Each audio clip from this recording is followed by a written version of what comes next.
Welcome. I'm Anya McKay, and I'm a student docent for Diego Rivera's Pan-American Unity Mural. In 1940, Rivera, with the help of several assistants, created his largest contiguous work of art, this enormous mural for the City College of San Francisco. Today, I want to talk with you about one artist in particular, Thelma Johnson Streat. Streat was a painter, dancer, and choreographer of African and Cherokee descent, born in 1911 in Yakima, Washington.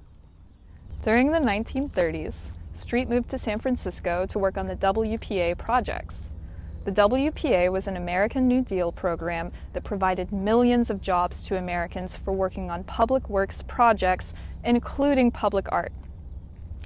The program promoted a sense of national unity during the Great Depression and created an environment conducive for artists to explore and collaborate with other artists from a range of different cultures and regions.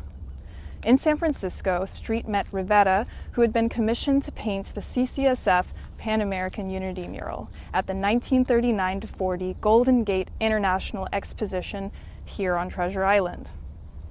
The World's Fair, as it was called, was an international exhibition of art and invention across the world. Streat became one of Rivera's primary assistants and was one of only 3 artists who assisted Rivera in the physical painting of the mural. Streat, Rivera, and other artists focused on creating a modernist art that paid homage to indigenous artists without generalizing indigenous cultures.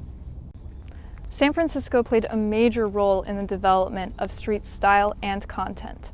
The city's cultural makeup provided a field site through which Streat could develop her own theory of racial and cultural integration.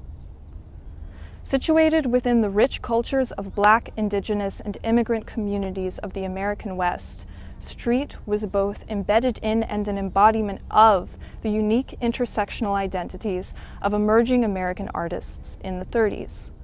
San Francisco inspired her, and its proximity to Canada, Mexico, and Hawaii provided fewer barriers to travel and better access to accepting opportunities abroad.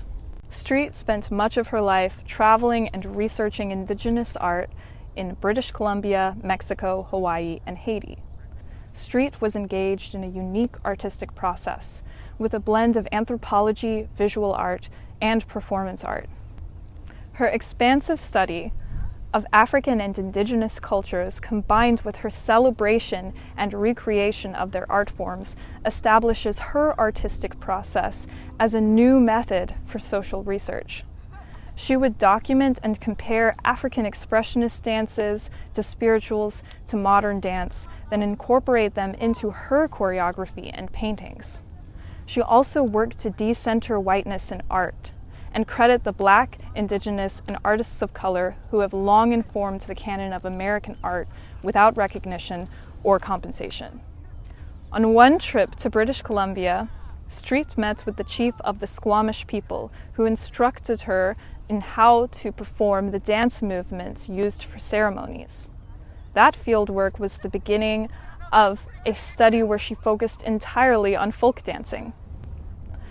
Streat's dedication to researching modern and traditional art is deeply embedded in Rivera's concept and alternate title for the Pan-American Unity Mural, the marriage of the artistic expression of the North and of the South on this continent. Streat believed art, and specifically experiencing and creating art from many different cultures, promoted the social equality of Black and Indigenous people. The result of her endeavor is an elegantly relevant, effective, and meaningful conversation between contemporary artists and their ancestors. Thank you.